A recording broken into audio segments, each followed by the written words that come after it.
Alright दोस्तों, स्वागत है आप सभी का the beginning after the end में। पिछले पार्ट में अपन लोगों ने देखा आर्ट एक पहाड़ से नीचे गिर जाता है जहां पर कि वो सिल्विया नाम की एक मॉन्स्टर से मिलता है। इस वाले वीडियो के बिल्कुल ही स्टार्टिंग में अपन लोग देखते हैं सिल्विया बहुत ही अच्छी होती है, जिस कारण से आर्ट बहुत ही जल्दी सिल्विया के साथ घुल मिल जाता है। आर्ट अपने मन में कहता है जब भी सिल्विया पोर्टल के ऊपर काम नहीं कर रही होती है उस टाइम पर हम घंटों आपस में बातचीत करते रहते हैं और मस्ती करते रहते हैं। वो टाइम कब दिनों और हफ्तों में बदल गया पता ही नहीं चला। हालांकि जो सिल्विया है उसने अपने बारे में कभी कुछ भी नहीं बताया, लेकिन मैं धीरे धीरे अंदाजा लगा पा रहा था कि वो किस तरीके की इंसान है। सिल्विया इस बात का जीता जागता सबूत है कि किसी भी बुक को उसके कवर को देख के जज नहीं करना चाहिए। आर्ट मेडिटेशन कर रहा होता है तभी सिल्विया पूछती है, आर्ट क्या तुमने खाना खाया? ये फ्रूट्स बहुत ही रेयर उगते हैं। आर्ट सिल्विया के पास से उस फ्रूट को ले लेता है और अपने मन में कहता है सिल्विया को देखकर मुझे अपनी मदर की याद आती है। सिल्विया बहुत ही ज्यादा जेंटल और अच्छे दिल की है।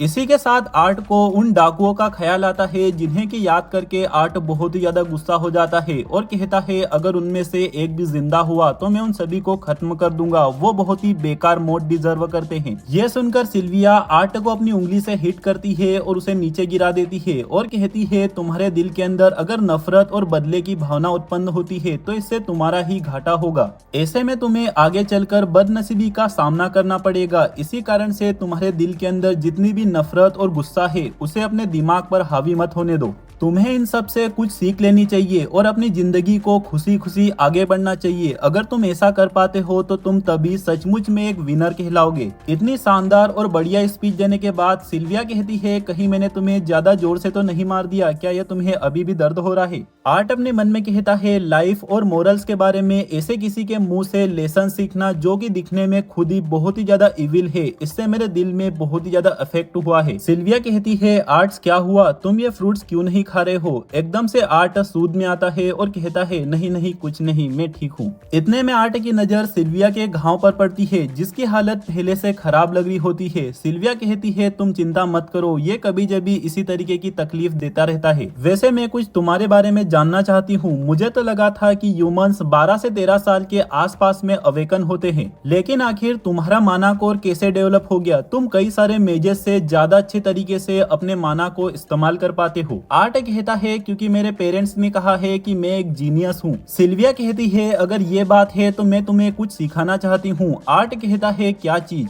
अगर तुम ज्यादा अच्छे हुए तो लड़ाई के दौरान ही मूवमेंट करते हुए तुम माना को एब्जॉर्ब कर सकते हो। ऐसा कहते हुए सिल्विया खुद भी मूव करते हुए माना को एब्जॉर्ब कर रही होती है। सिल्विया कहती है माना को लेकर ह्यूमंस का माइंडसेट बहुत ही बेसिक है, तुम चाहो तो छोटे मोटे मूवमेंट करके माना को एब्जॉर्ब करना सीख सकते हो। आर्ट भी अपने हाथ को हिलाते हुए माना को एब्जॉर्ब करने की कोशिश करता है लेकिन वो फेल हो जाता है। सिल्विया कहती है जितने भी माना बिस्ट होते हैं वो ये काम नेचुरली ही कर सकते हैं, लेकिन इंसानों की बॉडी के लिए मल्टीटास्किंग करना मुश्किल होता है। और जैसा कि तुमने बताया मुझे लगता है कि अगर तुम हार्ड ट्रेनिंग करोगे तो तुम इस काम में सक्सेसफुल हो जाओगे। ऐसा सुनकर आर्ट अपने फुल जोश के साथ कहता है ठीक है मैं पूरी कोशिश करूंगा। सिल्विया कहती है ठीक है जरूर से करना। अगले सीन में अपन देखते हैं आर्ट अपनी पूरी मेहनत कर रहा होता है और पीछे की साइड पे सिल्विया पोर्टल के ऊपर काम कर रही होती है। आर्ट कहता है मूवमेंट के साथ साथ अपने माना फ्लो को मेंटेन करना ये फाइट में बहुत ही बड़ी एडवांटेज है, लेकिन इसे करना थोड़ा सा मुश्किल है। लेकिन दोस्तों हम देखते हैं ये बंदा एक बार करने में सक्सेसफुल हो जाता है। आर्ट खुशी के मारे कहता है सिल्विया देखो मैंने ये कर लिया, और वो मुड़ के सिल्विया की तरफ देखता है। लेकिन तभी हम देखते हैं भाई साहब सिल्विया जमीन पे गिर चुकी होती है और उसकी हालत बहुत ही ज्यादा खराब लग रही है। आर्ट घबरा कर सिल्विया की तरफ भागता है और देखता है सिल्विया के नीचे बहुत सारा खून आ चुका है। आर्ट चिल्लाकर सिल्विया का नाम लेता है और अपने माना की मदद से उसे जैसे तैसे करके पलटता है। आर्ट सिल्विया के घाव को देखता है और कहता है सिल्विया तुम्हारे घाव की हालत इतनी ज्यादा खराब क्यों हो चुकी है? सिल्विया इसका कोई जवाब नहीं देती। तभी आर्ट पोर्टल की तरफ देखता है और कहता है ठीक है मैं समझ गया। आर्ट के दिमाग में सिल्विया की सभी मेमोरीज घूमने लग जाती है और वो अपने मन में कहता है ऐसा इसीलिए हो रहा है क्योंकि सिल्विया पोर्टल बनाने के ऊपर काम कर रही है। यह देखकर आर्ट को बहुत ही दुख होता है और उसकी आंखों में आंसू आने लग जाते हैं। तभी सिल्विया को होश आता है जो कि कहती है कोई बात नहीं मैं ठीक हूँ।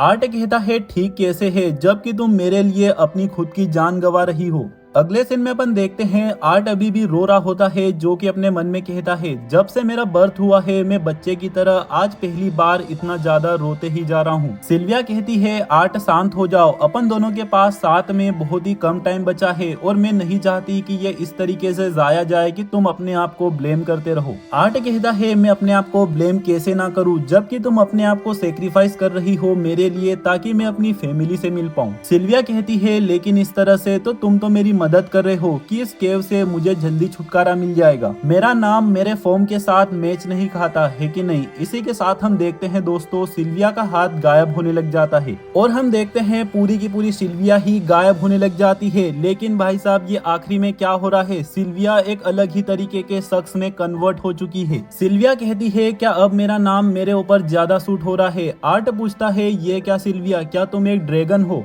सिल्विया कहती है हाँ मेरे ख्याल से तुम इंसान मुझे ड्रैगन ही कहते हो, लेकिन अभी भी अपन लोगों के पास बिल्कुल भी टाइम नहीं है। मुझे इस पोर्टल को कंप्लीट करने के लिए अपने ओरिजिनल फॉर्म का इस्तेमाल करना होगा और क्योंकि अब मेरा मुखौटा जा चुका है वो लोग यहाँ पर आते ही होंगे। आर्ट पूछता है कौन लोग, लेकिन सिल्विया इसका जवाब नहीं देती और अपने पंख को स्विंग करती है जिससे कि यहाँ पर बहुत ही ज्यादा मैजिकल पावर रिलीज होती है। सिल्विया कहती है आर्ट मेरी बात ध्यान से सुनो, जब अपन अलग हो उससे पहले मैं तुमसे कुछ जरूरी बात करना चाहती हूँ। इतने में हम देखते हैं आर्ट के हाथ में एक चमकीला सा अंडा आ जाता है जिसे कि सिल्विया कहती है इस पंख की मदद से इसके ओरा को छुपा लो और प्लीज थोड़ी देर के लिए मेरे साथ बने रहो। और हम देखते हैं इतने में ही सिल्विया आर्ट को अपनी चोंच मार देती है और हम देखते हैं सिल्विया के कारण आर्ट के अंदर कुछ न कुछ तो अजीब हुआ होता है। सिल्विया कहती है अभी के लिए इतना ही काफी है, टाइम आने पर ये सब कुछ तुम्हें पता चल जाएगा। मैं फटाक से पोर्टल को ओपन कर देती हूँ। मैं तुम्हें डायरेक्ट तुम्हारे घर तक नहीं पहुँचा सकती लेकिन मैं तुम्हें इंसानों के करीब तक पहुँचा दूंगी। यह सुनकर आर्ट कहता है तो सिल्विया क्या इस तरीके से अपन बिछड़ने वाले हैं। इतने में हम देखते हैं जो ये गुफा होती है इसके पत्थर टूट टूट कर आर्ट के ऊपर गिरने वाले होते हैं, लेकिन सिल्विया अपने पंखों की मदद से आर्ट को बचा लेती है। इसी मोमेंट पर पीछे की साइड से अपन एक अनजान शख्स की आवाज सुनते हैं जो कि कहता है लेडी सिल्विया जिद्दी मत बनो, उसे हमारे हवाले कर दो। आर्ट सिल्विया के पंखों के अंदर से झांक कर देखता है कि ये कौन है। ये तो सिल्विया के पुराने फॉर्म की तरह दिखता है। इतने में सिल्विया अपनी ट्रांसपोर्टेशन को एक्टिवेट कर देती है और कहती है आर्ट मैं तुमसे एक बात कहना चाहती हूँ। मैंने जानबूझकर ट्रांसपोर्टेशन स्पेल के ऊपर धीरे काम किया ताकि मैं ज्यादा से ज्यादा समय तुम्हारे साथ बिता सकूं। अगर तुम मुझे माफ नहीं भी करोगे तो भी चलेगा, लेकिन मैं तुमसे एक और सेल्फिश रिक्वेस्ट करना चाहती हूँ। क्या तुम सिर्फ एक बार मुझे ग्रैंडमा कह के बुला सकते हो। आर्ट बहुत ही ज्यादा इमोशनल हो जाता है और सिल्विया का पंख पकड़ लेता है और कहता है नहीं नहीं तुम भी मेरे साथ चलो। सिल्विया कहती है तुम्हें पता है मैं ऐसा नहीं कर सकती हूँ और इतना कहते ही सिल्विया अपने पंख की मदद से आर्ट को पोर्टल के अंदर धक्का दे देती है।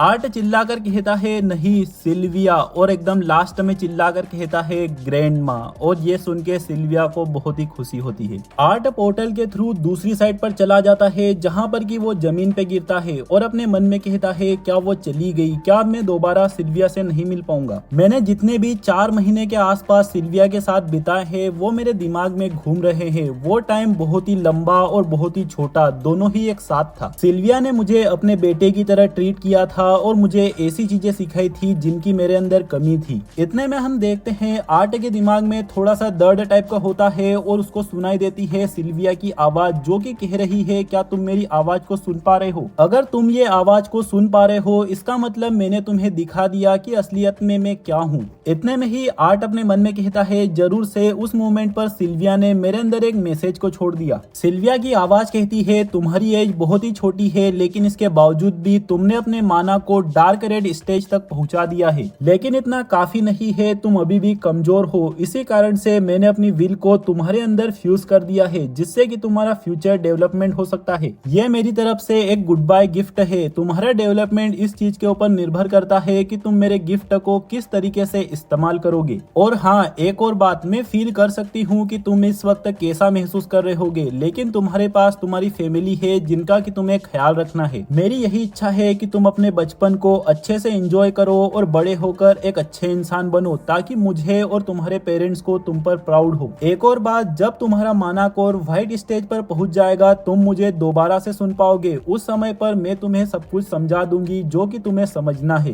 तब तक के लिए अलविदा। और भाई साहब, जो ये सिल्विया होती है अपने मैसेज के एकदम ही लास्ट में कहती है कि अलविदा किंग ग्रे। भाई ये पूरी तरीके से एक मिस्टीरियस बात है कि आखिर सिल्विया को ग्रे के बारे में कैसे पता है। अपन ने जितना भी देखा है आर्ट ने तो कुछ भी नहीं बताया है अपनी पार्ट लाइफ के बारे में। आर्ट भी अपने मन में इसी बात को सोच रहा होता है कि आखिरकार उसे मेरे बारे में कैसे पता चला। आर्ट आगे कहता है एक बात तो श्योर है, अगर मैंने अपने मन में बदले का ख्याल लाया तो मेरी ये वाली लाइफ भी पुरानी लाइफ की तरफ व्यर्थ हो जाएगी। आर्ट देखता है कि फिलहाल में वो किसी अनजान जगह पर मौजूद है, इसी कारण से वो अपने माना का इस्तेमाल करता है और फटाक से एक पेड़ के ऊपर चढ़ जाता है और चारों तरफ देखने लग जाता है। एक बात तो श्योर है कि मैं एल्शायर के जंगल में मौजूद हूँ। ऐसा कहते हुए आर्ट यहाँ पर आगे बढ़ने लग जाता है। जितना मुझे सिल्विया ने सिखाया है मैं अपने माना रोटेशन को बहुत ही कम इस्तेमाल कर पा रहा हूँ, लेकिन फिर भी मैं इससे ही अपने मैजिक को ज्यादा लंबे समय तक इस्तेमाल कर सकता हूँ। सिल्विया ने तो कहा था कि मैं इंसानों के करीब पहुंच जाऊंगा। आर्ट के इतना सोचते ही दोस्तों आर्ट के कानों में एक इंसान के चिल्लाने की आवाज सुनाई देती है। फटाक से आर्ट तेजी से उस साइड पर जाने लग जाता है और अपने मन में कहता है कि अगर कोई भी इंसान मिल गया तो उनकी मदद से मैं अपने घर जल्दी पहुंच जाऊंगा। लेकिन जैसे ही आर्ट वहां पर पहुंचता है आर्ट देखता है यहाँ पर कोई डाकू लोग मौजूद है जो कि एक एल्फ लड़की को किडनैप कर रहे होते हैं। ये डाकू कहता है कि एल्फ लड़कियां तो बहुत ही कीमती होती है और दोस्तों इन लोगों का इरादा होता है कि ये इस एल्फ लड़की से गलत काम करवाएंगे। हालांकि इन डाकुओं की बात से अपन को पता चलता है कि ये एल्फ अभी भी बच्ची है, लेकिन फिर भी ये इसे बेच देंगे ताकि आगे जाकर ये गलत काम करे। ये बात सुनकर आर्ट को बहुत ही गुस्सा आता है, लेकिन फिर भी वो अपने आप को शांत करता है और अपने मन में कहता है आखिरकार इन डाकुओं के हाथ में ये जंगली कुत्ते कहाँ से लग गए।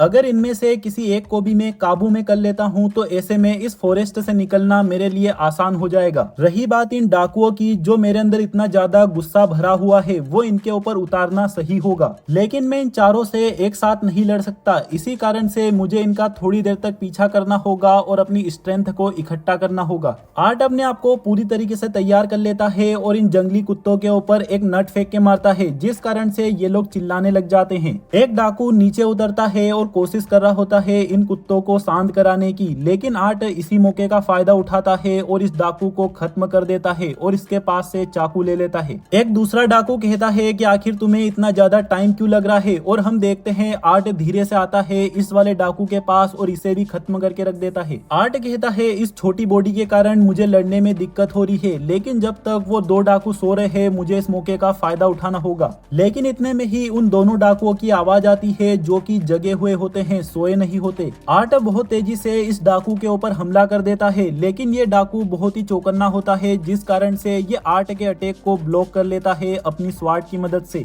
लेकिन अपन देखते हैं आर्ट अपनी एक टेक्निक का इस्तेमाल करता है जिससे कि वो इस डाकू के दोनों पैरों को काट देता है। जो ये चौथा डाकू है ये आर्ट को देख लेता है। ये तीसरा वाला डाकू कहता है कि संभल के रहना, यहाँ पर एक बच्चा है जो कि एक मेज है। ऐसा सुनते ही ये चौथा डाकू अपने आप को तैयार कर लेता है और अपन लोग देखते हैं ये चौथा डाकू एक मेज होता है जो कि कहता है अगर ऐसी बात है तो अपने हाथ में एक सोने का अंडा लग चुका है, ये बच्चा उस एल्फ बच्ची से भी ज्यादा कीमती साबित हो सकता है। ऐसा कहते हुए ये डाकू आर्ट के ऊपर हमला कर देता है, लेकिन आर्ट इस डाकू के अटैक को डॉज कर लेता है और उसके ऊपर एक पत्थर से हमला कर देता है। इस कारण से ये डाकू चौंक जाता है। इसी मौके पर आर्ट अपने पास के चाकू से हमला कर देता है इस डाकू के ऊपर, लेकिन ये डाकू उस चाकू को कैच कर लेता है। ये डाकू बहुत ही ज्यादा तेज होता है, जिस कारण से ये चाकू को अपनी लेफ्ट साइड पे फेंक देता है और कहता है ये लो अपना हथियार, इसे कैच करो। आर्ट जैसे ही चाकू की साइड पर बढ़ता है ये बंदा बहुत तेजी से आर्ट के ऊपर एक पावरफुल किक लगा देता है। ये बंदा आर्ट का पैर पकड़ के उसे उठा लेता है और कहता है बच्चे अब हार मान लो, तुम इतनी छोटी बॉडी से मेरा कुछ भी नहीं बिगाड़ सकते। आर्ट अपने मन में कहता है अगर विंड मैजिक की मदद से माना को ब्लेड की तरह इस्तेमाल किया जा सकता है तो जरूर से फायर मैजिक का भी इस्तेमाल किया जा सकता होगा। भाई साहब ये बंदा फायर मैजिक का इस्तेमाल करता है जो कि इसने आज से पहले कभी देखा भी नहीं है और इस बंदे के हाथ पे एक्सप्लोजन कर देता है। फटाक से आर्ट मौका देखकर अपने चाकू को वापस उठाता है और पीछे से इस बंदे की मुंडी उड़ा देता है। भाई ये बंदा कितना जीनियस है यार, अभी सिर्फ 4 साल का है, ये बिल्कुल मेरी तरह है। गाइस ट्रस्ट मी, मैं भी एक जीनियस हूँ। अबे साले। इसी के साथ आर्ट अपनी खून की निगाहें लेकर चले जाता है तीसरे वाले डाकू पास, जिसके कि आर्ट ने पैरों को काटा था। ये डाकू कहता है प्लीज मुझे मत मारो, मुझे छोड़ दो। आर्ट कहता है कि उस बच्ची ने भी जरूर से ऐसा ही कहा होगा, क्या तुमने उसकी बात सुनी? ऐसा कहते हुए आर्ट इस डाकू को भी खत्म कर देता है। इसके बाद आर्ट उस एल्फ बच्ची के पास जाता है और कहता है तुम्हें डरने की कोई जरूरत नहीं है, अब तुम अपने घर वापस जा सकती हो। आर्ट इस बच्ची के आंखों पर पट्टी बांध देता है और इसे यहाँ से दूर ले जाता है ताकि ये यहाँ का खून खराबा ना देख पाए। आर्ट जैसे ही इस बच्ची की पट्टी खोलता है, ये बच्ची कहती है थैंक यू, लेकिन वो पूरा थैंक यू भी नहीं कहती और आर्ट कहता है ठीक है मैं जा रहा हूँ। लेकिन ये बच्ची आर्ट के कपड़े पकड़ लेती है और कहती है तुम इतनी छोटी प्यारी बच्ची को इस जंगल में छोड़कर कहाँ जा रहे हो, तुम कचरे कहीं, मुझे डर लग रहा है, मुझे छोड़ के मत जाओ। आर्ट कहता है वो बुरे लोग अब तुम्हारा पीछा नहीं करेंगे, मुझे भी अपने घर जाना है। वैसे भी एल्फ लोग तो इस फॉरेस्ट में सेफ रहते हैं, है ना? ये बच्ची जवाब देती है नहीं, मेरे पेरेंट्स ने कहा है कि छोटे बच्चे को जंगली कुत्ते या फिर ट्री गोलम्स खा जाते हैं। आर्ट को यहाँ से अपने घर की ओर जाना होता है, लेकिन फिर भी वो मजबूर हो जाता है, वो इस बच्ची को यहाँ पर छोड़ के नहीं जा सकता है। आर्ट कहता है ठीक है तुम यहीं पर रुको, मैं अपनी जर्नी के लिए तैयारियां करता हूँ। इसी के साथ आर्ट वापस यहीं पर आ जाता है जहाँ पर आर्ट ने डाकुओं को मारा था। आर्ट यहाँ पर से अपने लिए सारा जरूरी सामान ले लेता है और उसे यहाँ पर उस बच्ची के कपड़े भी मिल जाते हैं जो कि उसे वो वापस कर देता है। आर्ट इस बच्ची के साथ आगे बढ़ने लग जाता है। आर्ट अपने मन में कहता है कि मुझे इस एल्फ बच्ची के बारे में और भी जानना है, इसी कारण से आर्ट इसका नाम पूछता है। ये एल्फ बच्ची अपना नाम टेसिया एरलिथ बताती है। टेसिया आर्ट से भी सवाल जवाब करने लग जाती है। आर्ट ज्यादा कुछ भी नहीं बताता, सिर्फ इतना कहता है कि मैं ह्यूमन वर्ल्ड से आया हूँ और मैं अपने पेरेंट्स से बिछड़ चुका हूँ। टेसिया कहती है तो क्या ये बात सच है कि सारे ह्यूमंस मेल ठरकी होते हैं जिनकी की एक से ज्यादा वाइफ होती है? आर्ट तेज चिल्लाकर कहता है कि ये किसने कहा तुमसे, जिस कारण से टेसिया रोने लग जाती है और कहती है मेरे ग्रैंडपा ने। आर्ट कहता है अगर ऐसी बात है तो जरूर से एल्व के अंदर भी ठरकी लोग मौजूद होते होंगे, लेकिन एक मिनट रुको जरा, क्या तुम्हें ठरकी का मतलब भी पता है? टेसिया कहती है ठीक तरीके से तो नहीं पता। इसके बाद टेसिया अपने खुद के बारे में आर्ट को बताने लग जाती है। मैं ज्यादातर टाइम अपने ग्रैंडपा और केयर टेकर के साथ रहती हूँ क्योंकि मेरे मदर फादर हमेशा बिजी रहते हैं। जब मैं अवेकन हो जाऊंगी मुझे मेरे लिए एक प्राइवेट टीचर मिलेगा। ये सुनकर आर्ट कहता है जरूर से तुम्हारा एजुकेशन सिस्टम अलग होगा जो सबको प्राइवेट टीचर अलग से मिल जाता है। इसी के साथ आर्ट यहाँ पर मौजूद एक खरगोश को मार देता है खाने के लिए और यहाँ पर रात हो जाती है। टेसिया कहती है क्या तुम्हें नींद नहीं आ रही? मेरे ग्रैंडपा ने मुझे मना किया है किसी भी लड़के के साथ बेड पे सोने से, लेकिन मैं तुम्हें मना नहीं करूंगी।